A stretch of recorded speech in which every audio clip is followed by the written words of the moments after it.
16년도, 17학년도 자꾸 16이라고 표현이 튀어나와요. 어떡하죠? 2016년에 출제가 된 6월 평가원 사회문화 1번 문제입니다.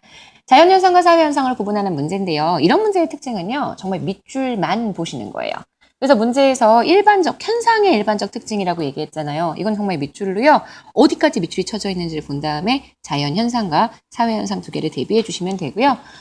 저희 공무원 시험에서도 이런 문제 작년 서울시에서 출제가 되기는 했어요. 하지만 그렇게 어려운 형태는 아니었기 때문에 의미만 정확하게 알고 봐주시면 됩니다. 기억이에요. 지리산에 사는 반달 가슴곤의 영상이 공개가 됐대요. 영상 자체도 인간이 찍은 거고요. 그걸 공개하는 것도 당연히 인간이 한 거니까 인간의 의지가 개입되는 현상, 사회현상이고요.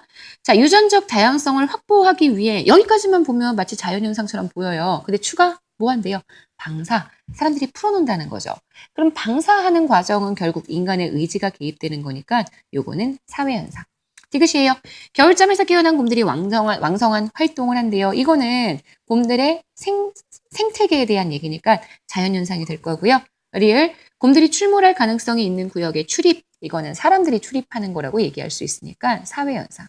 이런 문제를 풀 때 가장 큰 함정이 어떤 거냐면요. 왠지 자연현상 둘, 사회현상 둘, 짝을 이룰 것 같은 느낌이 드는 거예요. 그래서 얘가 사회현상이면 얘는 자연현상, 자연현상, 사회현상. 이런 식으로 스스로 짐작하고 예상하는 데에 문제가 생기는 거죠. 자, 그래서 여러분들이 이런 문제 보실 때에는 함정이 굉장히 많기 때문에요. 정말 자연현상과 사회현상을 확실하게 구분할 수 있는지를 통해서 문제를 봐주셔야 합니다. 기억부터 가볼게요. 자, 몰가치적인 현상은 가치가 없어요. 인간의 의지가 개입되지 않은 거죠. 그래서 몰가치적인 현상이라고 얘기한다면 일반적으로 요건 자연현상이 가지고 있는 특징인데요. 기억, 니은 모두 다 사회현상이기 때문에 둘 중에 어느 현상도 몰가치라고 표현할 수는 없습니다. 2번이에요.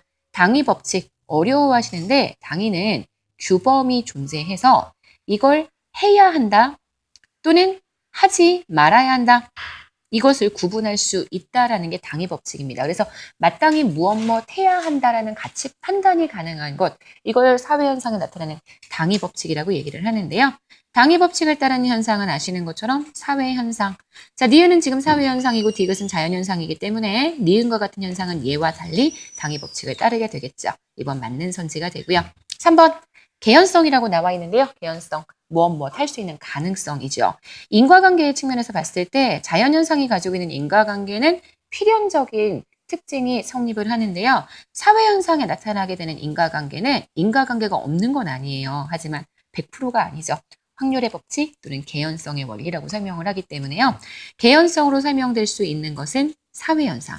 근데 지금 문제에서 디귿은 자연현상이란 말이에요. 리얼은 사회현상이니까 오히려 얘는 앞뒤를 바꿔야지만 맞는 표현이 되겠죠. 자, 그래서 개연성으로 설명된다. 자연현상이 아닌 사회현상의 특징이고요.